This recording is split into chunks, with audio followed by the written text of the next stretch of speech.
Hello, I'm Phil Mattison, President of Core Products, and I have with me today Felicia Brown. Felicia's company is called Spolutions, and she is a consultant that deals with professionals and helps them understand how they can grow their business. And she's got a lot of interesting ideas and speaks nationally on that topic. Then we have with us also Sarah Nagel, and Sarah's from our marketing department, and she's created many of the marketing tools, or her department has created many of the marketing tools that we provide each and every day to help professionals communicate the benefits of a variety of products with their customers. And so we're going to start out our conversation today by talking about a few interesting things. And the first one is, what would you rather be? Would you rather be a patient or would you rather be a customer?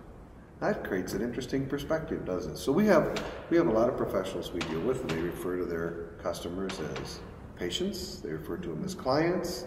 In a spa scenario, they may refer to them as guests. But you know, we were talking about this earlier, and I was thinking, you know, I like being a customer. Because when I'm a customer, I find that that I get treated in a different way. You know, when I'm a customer, the provider of the goods or service always wants to make sure I'm happy. I fully expect when I'm a customer to pay for the goods or service that I receive. And so I think we should kind of explore this concept of a patient or a client versus a customer. What do you like to be? Well, you know, Phil, when we first started talking about this, when I thought of being a patient, the first thing that came to my mind was a recent check I wrote to a physician's office. And I listed patient number XXX, whatever my patient number was, on my check. And sometimes that's how being a patient actually feels. You're just a number. You don't necessarily feel like that level of care is being given. You feel like you're just one of many people that's passing through an office or being checked off of a list for being done for the day. And so I'm not sure that being a patient is the way I like feeling. I think that idea of being a customer or a guest, as opposed to a patient or a client, it really feels more welcoming. And when you think about just the term customer service, I feel like I'm more likely to get that as a customer than I will as a patient.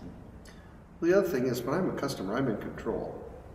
You know, it feels to me like when I become a patient, then somebody else is making decisions on my behalf, and I lose a certain element of control. And in most everything I do every day, I like to be in control, and I'm sure you do too, and so does everybody that's watching our video today. And so as soon as I'm a patient, I'm out of control. A third party is going to pay the bill, and the person providing the service frequently is more interested in how to satisfy the third party payer than they are how to satisfy me. And so I think that I like being a customer. I like to be in control. I like to participate in the decisions. Now, in our company, we've recently just added an HSA, and it's a health savings account. And the health savings account really creates an interesting scenario because our employees have started to make the transition from being patients to being customers as they deal with their healthcare provider. And it's interesting that in many conversations that we've had throughout our industry, we've started to find, like trade shows or in casual conversations with various professionals, you're starting to find out that these patients are starting to act more like customers. They're shopping price, they're shopping service compared to and benefit compared to price. They're shopping on the internet, and they're walking in many times with some understanding of what their issue is, their problem, or their whatever's bothering them. They're walking in already somewhat prepared, as they would be if they were a customer. I mean, geez, when I'm a customer shopping for a friend of mine bought a new knife sharpener the other day. We were all out fishing. Oh, I was just amazed how nice this knife sharpener was, you know, and we really did. It was electric, you know, and I was used to rubbing on a stove. and one of the guys made the comment, he said, well, we researched it on Consumer Reports. Well, that's exactly what's happening in the healthcare environment. People are researching, I've got this, I think I've got fibromyalgia, or I've got low back pain, what could be causing it, and so forth and so on. But now when I walk in, I still want to be having that customer experience.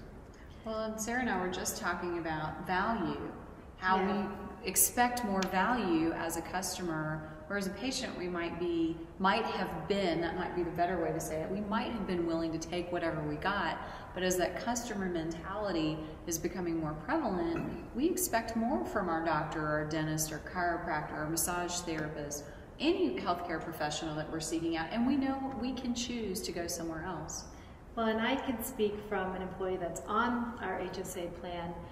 It creates a very interesting scenario because when you have to pay the bill at the end, and the doctor is saying, you know, I think you need to go see a neurologist and you should try this particular prescription, but I hope you have good insurance because it's kind of expensive, and then we should do an MRI. And I went, wait a second, can you tell me what's going to be most important and what's the worst thing that can happen? And it made the doctor explain to me what my risk really is, and I was able to choose, you know, do I really need to spend the $900 to go see a neurologist, or do I need to spend the $3,000-4,000 on an MRI, or even the $100 on a prescription, or is there some other alternative that I can go do and gain the same benefit and ultimately feel better in the end? And so it creates a very interesting scenario where, as a consumer versus, or a customer versus being a patient, where typically I would say, okay, when, you know, where do I go schedule those appointments? Or who will be contacting me to schedule those appointments? And so it really created an interesting scenario where we were able to come up with a solution that was ultimately better for me in the long run. And the risks were really minimal for the costs that were associated with it. But you know what you just said, Sarah, that I think is really important, and I think people need to listen to. Customers are looking for solutions, and they want to be a part of that process. You wanted to be a part of the decision making and to say, well, let me weigh my choices, whereas a patient may feel like they're going to just take whatever is handed to them. And thinking about how to provide solutions, or a variety of solutions for people and the problems that they're coming to, is a big component of having customers instead of patients. Well, it begs the question, what would happen if you sat down in your staff meetings, or if you're a one-person practice, if you just started thinking about your people that walk in the door as a customer? In fact, walk through your own door and think about, how do I expect to be treated if I walk in here as a customer, and compare it to how are you treated if you walk into any service provider, if you walk into a restaurant, if you walk into a garage because you have a car problem. You know, somebody's going to greet you and ask how can they help you, and they're going to certainly introduce themselves. They're going to get to know you. They're going to offer you a menu of goods and services that they provide by some method. You know, whether so just think about, if you talk to all of your staff in a staff meeting and said, from here forward, we want to treat our people that walk in the door as customers rather than as patients, and had this conversation, how would you treat the people who walk in the door differently if you thought of them as customers? And I think that it's going to be almost a requirement, because I think as the HSAs become more prevalent and people do get more actively involved in the healthcare decisions that they're making, I think that you'll quickly find that that customer mentality will be the prevalent mentality, and may already be the prevalent mentality. It may simply be that we in the business of providing services to consumers haven't started to realize it yet. So I think that's a good first point to make. Most definitely. I know I'd rather be treated as a customer, and I think that many of the professionals that are coming to Core Products for solutions for their businesses, they are already having to make this choice. That, you know, their people are already making the choices as customers as opposed to patients. They're already electing to go to a particular massage therapist or a particular chiropractor because they're not covered by insurance, and it is their money, it is their decision. And so we have to be even more vigilant to realize that we have a limited opportunity to capture that person's loyalty, their business, and to provide them with the solutions they came to us seeking.